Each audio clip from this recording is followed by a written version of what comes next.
Thanks for staying with us here on WION. President Uhuru Kenyatta won the re-elections in Kenya with a thumping majority, largely due to his main opponent boycotting the polls.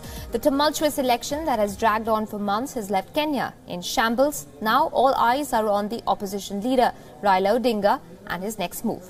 Here's a report.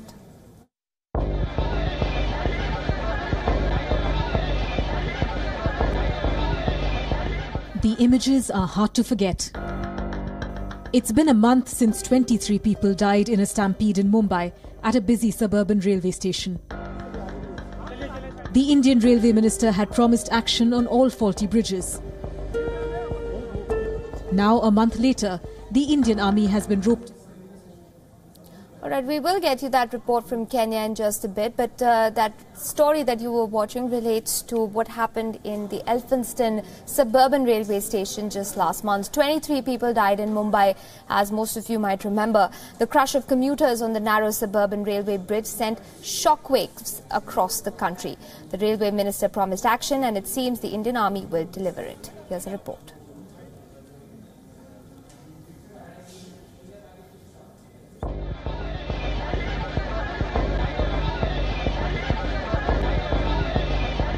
The images are hard to forget.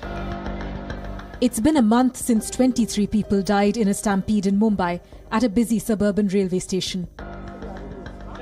The Indian Railway Minister had promised action on all faulty bridges. Now, a month later, the Indian Army has been roped in to build a bridge at the site of the stampede in Elphinstone. The announcement has ruffled feathers. Former Army officer and Punjab's Chief Minister, Captain Amarinder Singh, and former Chief Minister of Jammu and Kashmir, Omar Abdullah, are among those who have hit out at the decision. Meanwhile, India's Defence Minister, Nirmala Sitharaman, has said that though the Army has its role at the border, it was roped in given the urgency of the situation. She added that this was probably the first time the Army was roped in for civil work. The Army has stepped into similar situations before, helping with bridge construction, natural disasters and crowd management alike. Over the past several years, the Indian Armed Forces have been summoned for numerous non-combat operations. In 2010, a pedestrian bridge in Delhi near a Commonwealth Games stadium collapsed. India was hosting the sporting extravaganza. The Army stepped in and rebuilt the bridge in record time. The forces have also provided rescue and relief operations in natural calamities, including the devastating 2014 floods in Jammu and Kashmir, where 50,000 people were rescued. More recently, in 2017, the Army assisted relief efforts in flood situations in Uttar Pradesh, Rajasthan and Gujarat.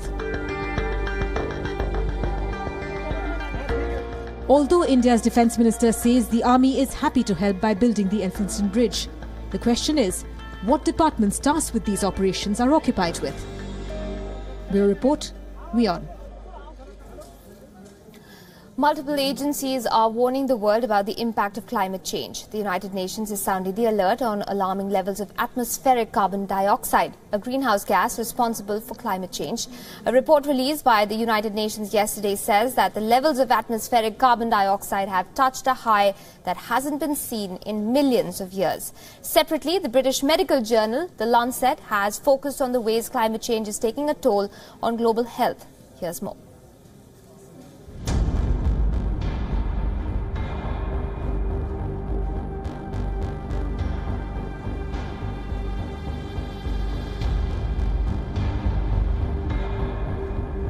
The crisis is unprecedented.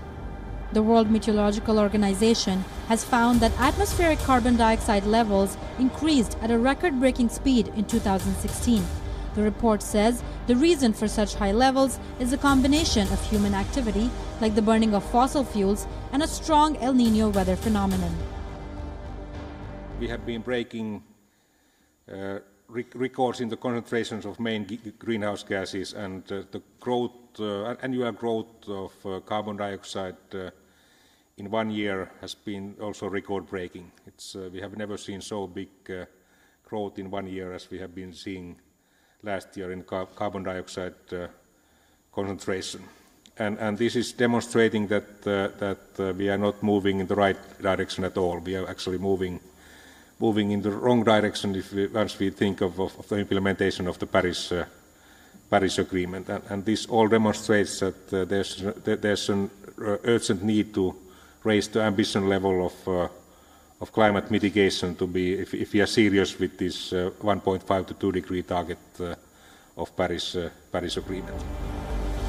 While the World Meteorological Organization has urged world leaders to take immediate steps to reduce global warming, British medical journal The Lancet report has highlighted the ways climate change is taking a toll on global health. It has called climate change a threat multiplier that hits vulnerable communities the hardest. The report said climate change seemed to make it easier for mosquitoes to spread dengue fever and identified undernutrition as the largest health impact of climate change. It's clear that the situation is grim. The Lancet report points to the number of deaths in India due to indoor air pollution. More than 120,000 deaths compared to those caused by pollution from coal power plants. Both the Lancet and the UN reports come just a week ahead of the UN climate talks in Germany. They call for a global political will and a new sense of urgency to deal with the crisis. Bureau Report, WION. And now to that report from Kenya, where President Kenyatta has won the re-elections with a thumping majority. Of course, this has to do with the fact that his main opponent decided to sit the polls out. Now, the election's been dragging on for months. It's left Kenya in shambles. All eyes are now on the opposition leader, Raila Odinga, and his next move.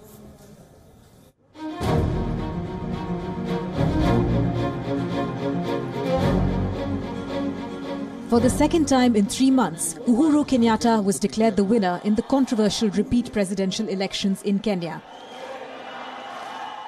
The 56-year-old US-educated multi-millionaire epitomizes the country's elite. But just like the state of Kenya, there is more to this election than meets the eye. In August this year, when the election was first held, Kenyatta defeated rival Raila Odinga with 54% of the votes. But the Supreme Court annulled the results due to irregularities and ordered another election. But 2 weeks before the rematch, Odinga announced he would not participate, claiming it would not be a free and fair election. He urged his followers to boycott the polls, which they did en masse. So while Kenyatta won 98% of the vote, the fact of the matter is that thanks to Odinga's boycott call, the polling turnout was a dismal 39% last week. And this is likely to raise questions of the credibility of the vote. Kenyatta remains unfazed, claiming that his victory is a revalidation of the voters' will.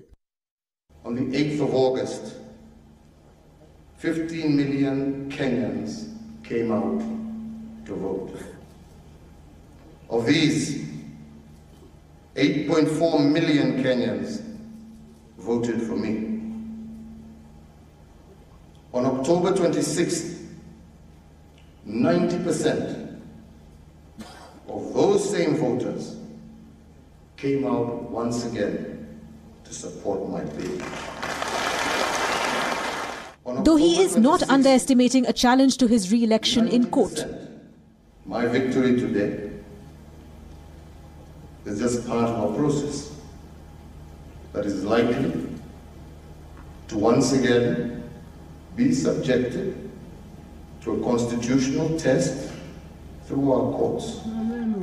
For the time being, all eyes are on opposition leader Odinga's next move. He could call on his supporters to take to the streets, unleashing chaos to the detriment of an already struggling Kenyan economy. Or Odinga could limit his appeal to the courts and give in to diplomatic pressure to engage in a dialogue with his arch-rival Kenyatta. Dozens have been killed in electoral violence in Kenya over the past 3 months. On the streets, the mood is tense in an already bitterly divided nation, with renewed protests rejecting Kenyatta's victory. The country is divided, which is not good. And I think what the president will do is akona kazi kubwa for doing to unite people. And I think he will try to talk with Raila. So that's it. Kenyatta faces a struggle to assert his authority and legitimacy over a fractured country, increasingly polarized over ethnic lines. Bureau Report, WION. If you're tired of waiting in long queues at airports, here's some good news. Airports are now becoming fully high-tech, which will cut down on the time that is usually taken to get on board the aircraft. And the first country to come up with such a high-tech airport terminal is, of course, Singapore. Check out this report. This is Terminal 4 at Singapore's Changi Airport, in a league of its own as opposed to any other terminal in the world. What makes it stand out is that it's been made using cutting-edge technologies. For instance, the high-tech Terminal 4 has a fully automated system which allows facial scanning to check in. Isn't that simpler and better than the manual process that we follow now? The terminal also has computerized drop points to check in your baggage. Look how simple it is. The terminal also offers an automated system for immigration. All in all, passengers at Singapore's new airport terminal can save themselves from the trouble of standing in long check-in queues, and they can actually be able to check in and board without having to talk to airport staff. Hundreds of people have already used the self-check-in machines at the new terminal, but some travelers are facing more trouble in getting used to the facial scanning technology. We went for the self-registration. They actually did it manually. I think there was a hiccup there, but it was done very quickly actually. It has taken a total of $723 million to build the new Terminal 4. While the technology is promising, it will take a while for people and systems to get used to it. Bureau Report, WION.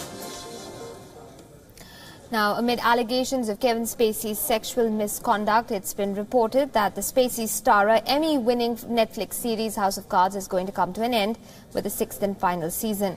While the final season of the political drama is already under production, Netflix has claimed that the decision had been in the pipeline for some time and was actually made months ago. However, the timing of the announcement comes less than 24 hours after Anthony Rapp accused Spacey of sexual harassment. Earlier today, the International Television Academy also revoked the International Emmy Founders Award that they had meant to honor the Oscar-winning actor with.